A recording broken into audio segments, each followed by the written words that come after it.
गय फुलि बायग्राफोरनि थाखाय मोजां खौरां। नोंथाङा बायनोब्ला फांसेयाव मोनगोन 40 निफ्राय 50 रांनि। बे गय फुलिखौ आङो फांसेयाव 50 थाखानिफ्राय 40 थाखासिमावनो खम बिबांनि बेसेनावनो फाननाय जागोन। जायगायानो जादों चिरां जिल्ला दादगारि हाथिसार धलापारा गामियाव।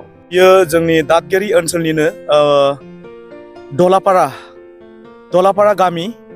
बेवहाय आङो बे गय फुलिखौ बानायनाय जादों। फैदो बिदिब्ला नोंथाङा बायनो सानदोंब्ला थाबैनो सुलाद लादिनि। आंनि कन्टेक्ट नाम्बारा जाहैबाय जिअ नाम्बार 600009465668। बे जाहैबाय जिअ नाम्बार, वाट्सएप नाम्बार।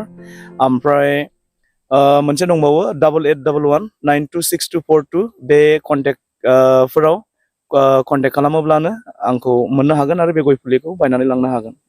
सुलाद लानो थाखाय 6000946568 8811926242 जानबुं नङाव कल खालामनो हागोन।